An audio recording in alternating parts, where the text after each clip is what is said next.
त्या छोट्या मुलीचं नाव रिद्धी आहे.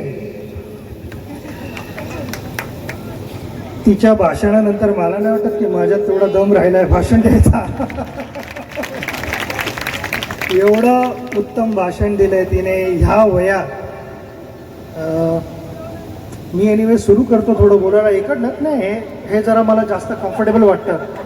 तिकडे गेलो तर थोडं मला नाही वाटत मी तिच्यासारखं बोलू शकीन. तिच्या खांद्यावर हात ठेवलं थोडी तिची एनर्जी मला येईल, जशी स्नायडर इलेक्ट्रिकची एनर्जी तुम्हाला मिळते तशी. इथे गोहिरला येऊन भरपूर आनंद झाला आणि तुमच्यातला जो उत्साह आहे ते बघून मला एक समाधान मिळालं. मलाच नाही पण माझ्याबरोबर सानिया आहे, सारा आहे, STF फाउंडेशन, स्नायडरची टीम पण आहे इकडे, ज्याने भरपूर मेहनत केलेली आहे. ह्या गोष्टी अशा सहजासहजी घडत नाहीत. त्यासाठी एक स्पेशल एफर्ट करावा लागतो. मला आठवतं आहे आम्ही एक ऑलमोस्ट 2015-2016 साली दिल्लीला बसलो होतो, स्नायडर टीम बरोबरच बसलो होतो आणि आमचं डिस्कशन होतं की आपण काहीतरी असं समाजासाठी करायला हवं ज्याने ते इंग्लिशमध्ये कॉन्व्हर्सेशन होतं. त्यामुळे मी त्यांना बोललो की it should bring a smile to their face. आणि त्यामुळे आमच्या फाउंडेशनचं ह्याचं नाव आम्ही स्प्रेडिंग हॅपीनेस इंडिया फाउंडेशन म्हणून दिलं. कारण आम्ही सगळ्यांना एक असा तो क्षण देत होतो ज्याने त्यांच्या चेहऱ्यावरती स्माईल येईल, म्हणून स्प्रेडिंग हॅपीनेस. हे सचिन तेंडुलकर फाउंडेशनची टीम आणि स्नायडर इलेक्ट्रिकची टीम एकत्र येऊन केलेलं आहे. जसं आत्ता सांगितलं गेलं की आत्तापर्यंत आम्ही 500+ शाळांना सोलर एनर्जी प्रोव्हाइड केलेली आहे आणि तिकडे जे एक डिजिटल क्लासरूम आहे ती 500+ शाळांना झालेली आहे, ज्याच्यामुळे 1,65,000 हा एक रफ नंबर आहे. मे बी त्याच्याहून थोडे जास्त पण असतील. मुलं-मुलींना फायदा झाला आहे आणि हे लहान लहान गावात जाऊन केलेलं आहे. कारण मला वाटतं असे जे छोटे डायमंड्स असतात, हे हिरे, हे अशाच ठिकाणी मिळतात. त्यांना टीचर्स शिकवून त्या डायमंडला पॉलिश करून त्याला व्हॅल्यू देतात आणि हेच मुलं मुली मोठे होऊन देशाचं नाव अजून मोठं करणार आहेत.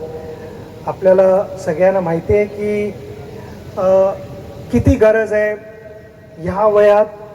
बरोबर जो एक अभ्यास करतो, तुम्ही टी व्हीवरती अभ्यास करायचा मी कधी केला नाही, माझं ऐकू नका अजिबात. मी मस्ती करायचो भरपूर. तुम्ही मस्ती करा आणि अभ्यास पण करा आणि जे तुम्हाला मोठं होऊन जे काही करायचं त्या गोष्टी तुम्ही करायला पाहिजे.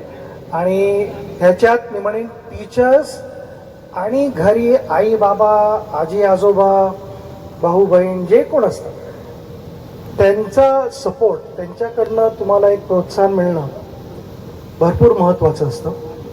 कारण मी ज्यावेळेला लहान होतो त्यावेळेला माझे वडील प्रोफेसर होते, माझे वडील लेखक होते, पण त्याने मला कधीच फोर्स नाही केलं की मलाही प्रोफेसर व्हायचं आणि मलाही टीचर व्हायचं आहे, मलाही कविता लिहायच्या, असं कधीच मला फोर्स नाही केलं.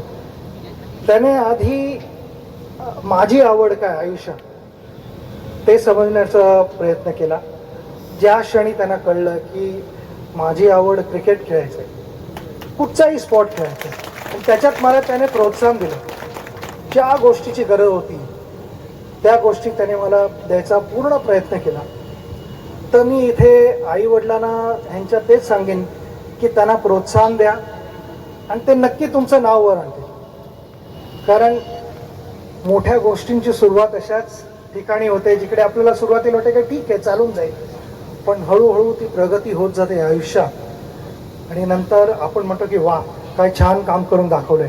आणि मला पूर्ण खात्री आहे की ह्या गावात नाही, आपल्या नुसतं मुंबई महाराष्ट्राचंच नाव नाही पण आपल्या देशाचं नाव जगभर जाईल ही मी प्रार्थना करतो. कारण ह्या गोष्टी ज्या आत्ता आमच्या फाउंडेशनने, आमच्या टीमने एकत्र येऊन केल्यात, बायफकडनं पण जो सपोर्ट मिळालेला आहे आणि जो गायडन्स मिळालेला आहे, आय थिंक आम्ही असं क्रिकेटिंग क्रिकेटच्या भाषेमध्ये म्हणू शकतो की आम्ही पहिली इनिंग खेळून झालेली आहे.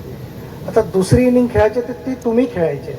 या गोष्टी आहेत, पण या गोष्टीचा नीट वापर करणं, त्याला जपणं, त्याची पण व्हॅल्यू करणं हे तुमच्या हातात आहे. मला हे सरपंचांकडनं ऐकून फार आनंद झाला की सगळे एकत्र मिळून काम करत आहेत. इथे भांडाभांडी असायला नाही पाहिजे. ही एक टीम आहे. आपण आपली मतं कधी कधी वेगळी असू शकतात, पण आपण म्हणतो की आपलं जे डेस्टिनेशन असतं, एक गोल असतो, तो एक असायला पाहिजे. जसं आमच्या इंडियन क्रिकेट टीममध्ये पण आम्ही भारताच्या वेगवेगळ्या भागातून येतो, मतं वेगवेगळी असतात, पण आमचा गोल एक असतो की मॅच जिंकायचे. तर सगळ्यांना तिकडे पोचायचं असतं. वेगवेगळा रस्ता घेऊन आम्ही तिकडे जातो. काही बॅट्समन असतात जे जास्त अटॅकिंग खेळतात, काही बॅट्समन डिफेन्सिव्ह खेळतात, काही बॉलर असतात ते अटॅकिंग बॉलिंग टाकतात, पण शेवटी सगळे एकत्र येऊन मॅच जिंकायचा प्रयत्न करतात.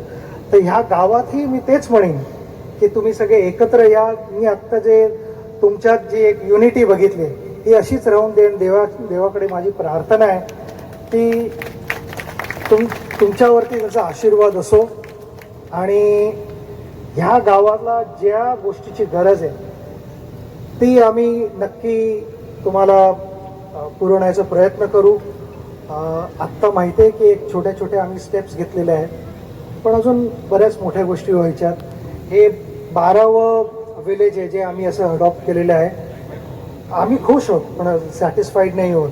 आम्ही जसं ड्रेसिंग रूममध्ये म्हणतो की किती स्कोअर झाला तरी आम्ही म्हणतो की डबल करूया, अजून जास्त करूया, अजून जास्त करूया. तसं ह्या इथे मी तेच म्हणेन की किती प्रगती झाली तरी खुश व्हा. तुम्ही सॅटिस्फाईड असाल तर मग तिकडे प्रगती थांबते व्हायची. तर प्रगती होत राहून दे अशीच देवाकडे प्रार्थना.